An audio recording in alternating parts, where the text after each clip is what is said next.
今次のライブ配信のテストを兼ねてバトーパリシャンに乗ってみました。イメージはなんとなく出来上がったので、あとは本番当日に通信状態が良ければどうにかいけるかなと思っています。あと天気だけ少し気になってるんですよね。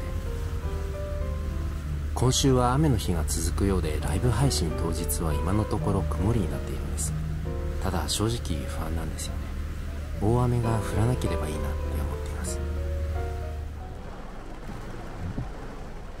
その日の夕刻、パリは大雨でした。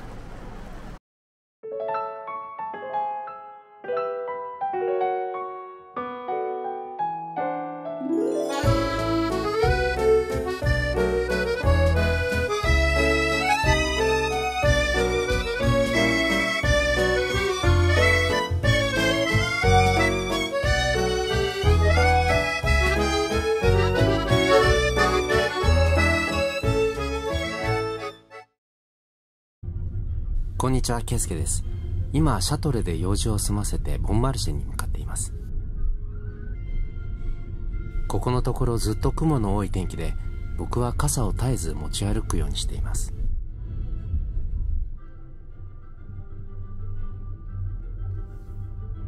今僕は左折してポンヌフの上を走っています。部分的には青空が見えていますけど、いつも不安定なので雲のない青空が恋しくなっています。目の前を清掃車が走っていますよね。このスピードで清掃車が走っている時はもう作業が終わったはずなので、ちょっと安心しています。パリ市内は道路がとても狭いので、作業中の清掃車の後ろになってしまうとブレーキの連続でとても大変なことになってしまうんです。ということでボンマルシェに着きました。ここはたまたま通ったボンマルシェの中にある絵本売り場です。絵本って国によって絵が随分変わってくるので、この表紙を見るだけでも結構面白いんですよね。じゃあ次の用事があるのでもう行きますね。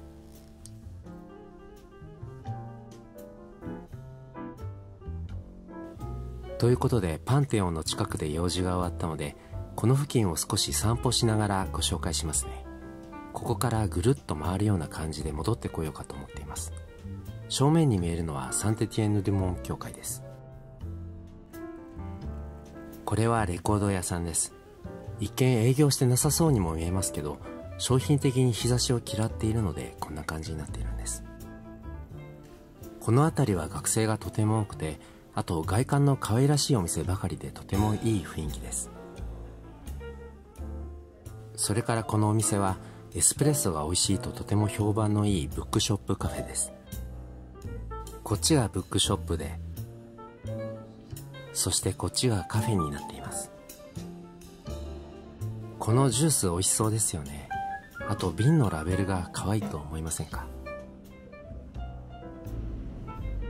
見たこともないジュースって気になりますよね。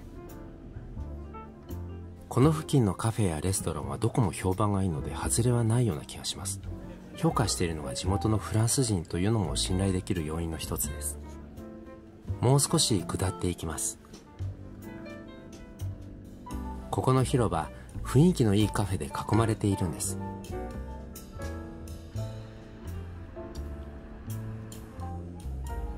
このエコール・ポリテクニックというのはフランスの6大軍事学校の一つで、エンジニアの学校なんです。ただ今は郊外のパレゾーというところにあって、ここは現在卒業生の支援活動を行っているアソシエーションが利用しています。お店ごとに色が異なっていて、でも色がとても落ち着いているのがいいですよね。じゃあ行きましょうか。ここはレバノン料理のお店で、ファラフェルなどが破格の値段設定になっています。お惣菜も売っていて持ち帰りもできるんです。とても評判のいいお店です。ここもとても美味しくて評判のいいフランスの家庭料理のお店です。ぜひ来てみてくださいね。じゃあ進みます。このお店もとても評判はいいんです。ただ日本でいうと定食屋さんのような感じで、内装には賛否両論があるようです。僕はこの辺りのお店の色の感じがとても好きなんです。左側のお店の青色も素敵だし、この右側のターコイズブルーの色も街並みに合っていますよね。この坂道の向こう側にノートルダムのファサードの塔の側面が見えています。このお店、ハッピーアワーがなんと午後の5時から9時までで、ビールが1杯4ユーロ、カクテルが1杯 6.5 ユーロというお店です。パリも場所によっては高くないお店がまあまああるんです。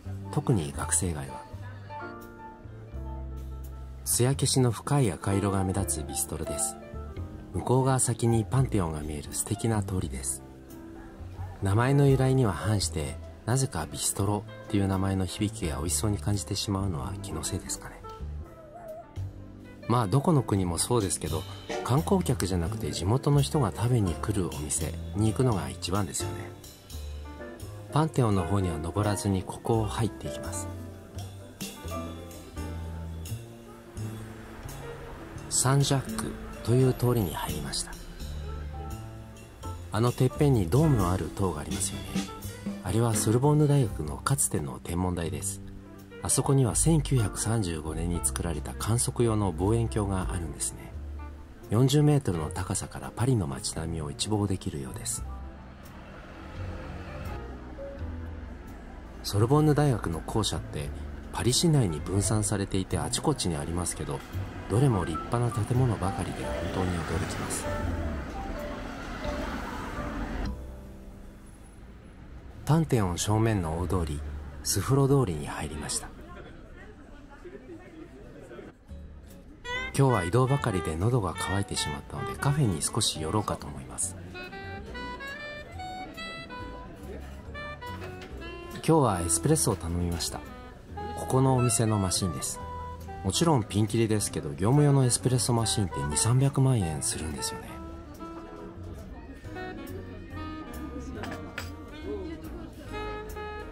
少し晴れてきましたよね。夕日のようになっています。パンテオンがオレンジ色に照らされていて綺麗に見えますよね。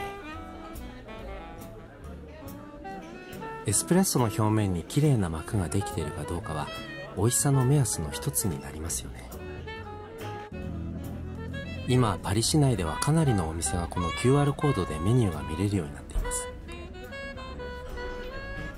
そういえばパンテオンにはビクトル・ユーゴーとか、あとお父さんの方のアレクサンドル・デュマが埋葬されているそうなんですよね。じゃあそろそろ行きましょうか。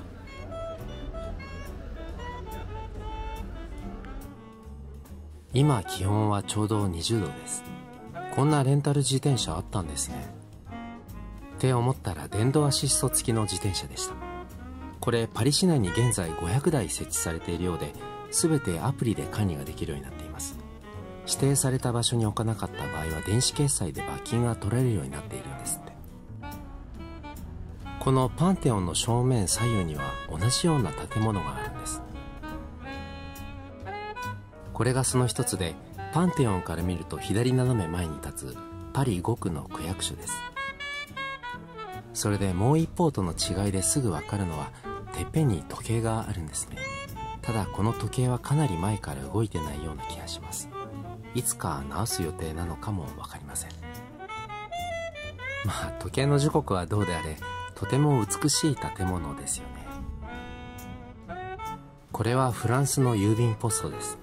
郵便物を入れるところが2カ所に分けられていて、この左側にはパリ市内もしくはパリ近郊の町宛てに送付するもの、そして右側は地方もしくはフランス国外宛ての郵便物になります。この75とか95という番号は5桁からなるフランス国内の郵便番号の最初の2桁の数なんです。パリは7万5000番台なので、例えばパリの5区の郵便番号は75005になります。じゃあ反対側にあるもう一方の方に行きますね。こっちのてっぺんには時計がないでしょう。ということでこちら側はソルボンヌ大学になっています。ここでは法律、政治学、経済学、経営学にあと情報通信学が使われているそうです。ソルボンヌ大学の校舎って市内のいろんなところにあるので、どこに何学部があるのかよくわからなくて複雑ですよね。パンテオンの真下に来ました。天井の隅々にまで彫刻が施されています。あの柱の最上部のところはかなり細かい彫刻が施されていますよね。ちなみにこの建物の高さは83メートルもあるんですね。こんな建物が1700年代に建設されているのかと思うとすごいなと思います。こうやってきれいに保存するのも大変ですよね。一時は解体されてその後復元されたらしいんですけど、この中には地球の自転現象の証明実験に使われたフーコーの振り子というのがあります。パンテオンから見たスフロ通りです。こうして正面にエッフェル塔が見えるのは、あらかじめ計算してエッフェル塔の建設地を定めたんでしょうかね。いつもなんとなく歩いている石畳も、よく考えてみればこれ平らにしたり敷き詰めたりするのに手間かかりますよね。普通の道路のようにアスファルトでのっぺりとしていない分、僕は味があって好きですけど、スニーカーならまだしも女性には歩きづらいかもしれません。普段日中は学生の憩いの場になっている広場です。サンテティエンヌ・デュ・モン教会が見えてきました。今回の散歩の出発地点だった場所です。石像のバルコニーに建物の歴史を感じます。教会の正面まで来ました。竣工したのは1626年ということなので、今から約400年前に作られた教会です。この紫色のような扉の色がとても印象的です。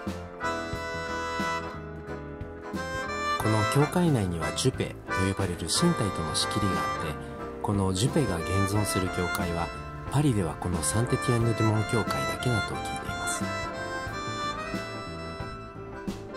ということで出発地点に戻ってきました。あそこにいらっしゃる皆さんはこれからっていう感じですかね。